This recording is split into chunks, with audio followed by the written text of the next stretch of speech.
شكرا يا ربي شكرا هديت قلبي شكرا نورت دربي شكرا شكرا يا رب شكرا يا ربي شكرا sida Soomaaliya ayaa maanta xukun dil ah waxay ku fulisay Xasan Xanafi Xaaji oo ahaa horjoogay shabaab u qaabilsanaa dilalka wariyaasha kaasi oo muddo 2 jeer ah ay xukuno dil ah ku riday maxkamadda darajada koobaad iyo tan sare ee dalka sida uu ku waramayo wariyaheena Cabdicasiis Maxamuud Guuleed maxkamadda ciidamada qalabka sida Soomaaliya waxay maanta xukun cadaalad ku fulisay Xasan Xanafi Xaaji Cabdisalaan oo ka tirsan kooxda Ugus ee Kisaal Shabaab kaas oo lagu helay dambiye ay ka mid yihiin inuu ka mid yahay ururkaasi argagixisada ah Al-Shabaab iyo sidoo kale inuu dilay wariyaal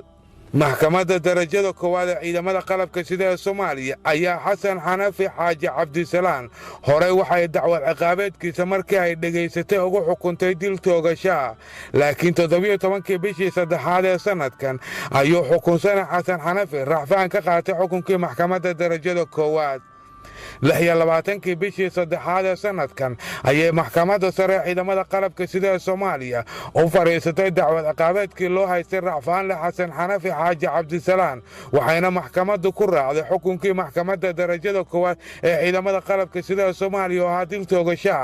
Xasan Xanafi Xaaji Cabdisalaan ayaa intii ay socotay maxkamadayntiisu waxa lagu soo ogay dilalka wariyaal Soomaaliyeed oo ay ka mid ahaayeen agaasimihiisa Capital Voice Mahad Axmed Cilmi agaasimihii idaacadda Hoon Afrika Cali Imaan Sharmaake agaasimihii ku xigay isla idaacaddaasi Hoon Afrika Saciid Ali Axmed tifaftirihii wakaaladda wararka Soomaaliyeed ee Soona Sheekh Nuur Maxamed Abkey agaasimihii idaacadda Shabeelle Mukhtaar Maxamed Hiraabe waxayna maxkamaddu dhageysatay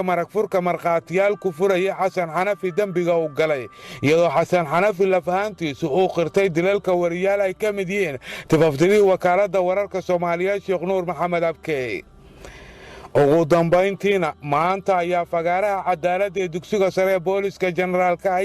ay maxkamadda ciidamada qalabka sida Soomaaliya kula fulisay xukunkaasi toogashada Xasan Xanafi iyadoo fulinta xukunkaasi ay goobjoog ka ahaayeen mas'uuliyiin ka mid ah gudoomiyaha maxkamadda darajada koowaad ee ciidamada qalabka sida Soomaaliya gaashaanle dhexe Xasan Cali Nuur Shuute xogayaha koowaad ee dowladda hoose ee Muqdisho iyo sidoo kale gudoomiyaha degmada marjajab gobolka Banaadir waxa sidoo kale ka soo qayb galay toogashadaasi dadweyne iyaguna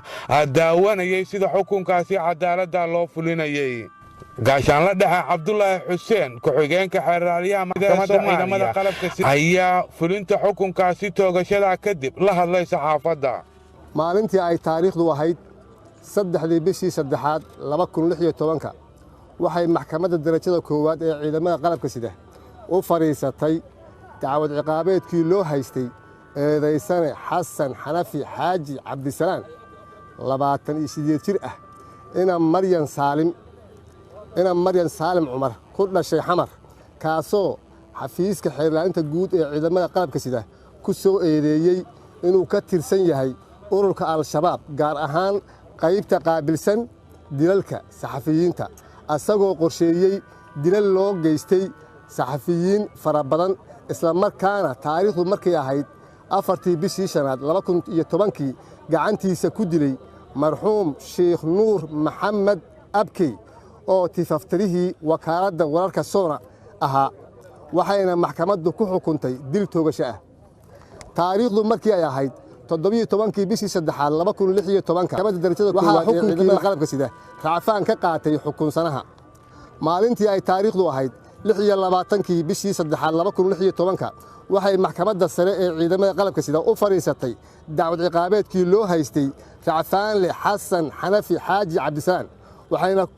waxayna ku raacday xukunkii maxkamadda darajada koowaad ee ciidamada qalabka sida oo ahaa dil toogasho ah waxayna ku xukuntay dil toogasho ah oo ah qisaastii Sheekh Nuur Maxamed Abkey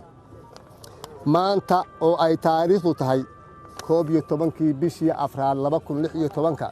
waxaa lagu fuliyay xukunkii dilka toogashada ahaa wabillahi tawfiiq agaasimaha idaacadda kulmiye ee muqdisho abwaan cismaan cabdulaahi guure oo isaguna ku hadlaya magaca warbaahinta soomaaliya ayaa isna halkaasi ka yidhi kelmado ku aadan toogashada xasan xanafi.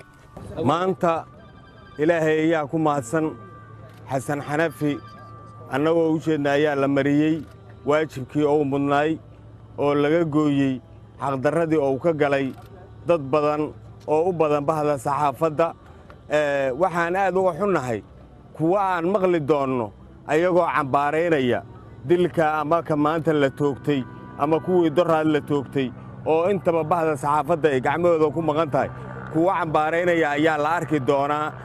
saacadaha soo socda. waxaan leennahay kuwaas xakiimkii abuuray xaqa uu ku leeyahay ruuxii xafidaba ummaddana xidhiirsho xuquuqdooda dhowree xarig ee bakii jaray xaq ilaali maayo. dembiile dad dilay ee la dilay kuwa raba inay cambaareeyaan oo dulmiga u yaqaanna oo xadgudubka u yaqaanna kuwaas waxaan leennahay danteenna allaa yaqaan adinku danteenna ma haysiin. waxaana la yidhi nin wax dilay haddii aan la dilin ee la iska sii daayo waxuu doono waa inuu dilaasee la dili waaye. marka dilaa in la dilo waayo daawadiisu. cabdicasiis afrika SNTV muqdisho. شكرا يا ربي شكرا هديت قلبي شكرا نورت دربي شكرا شكرا يا رب شكرا يا ربي شكرا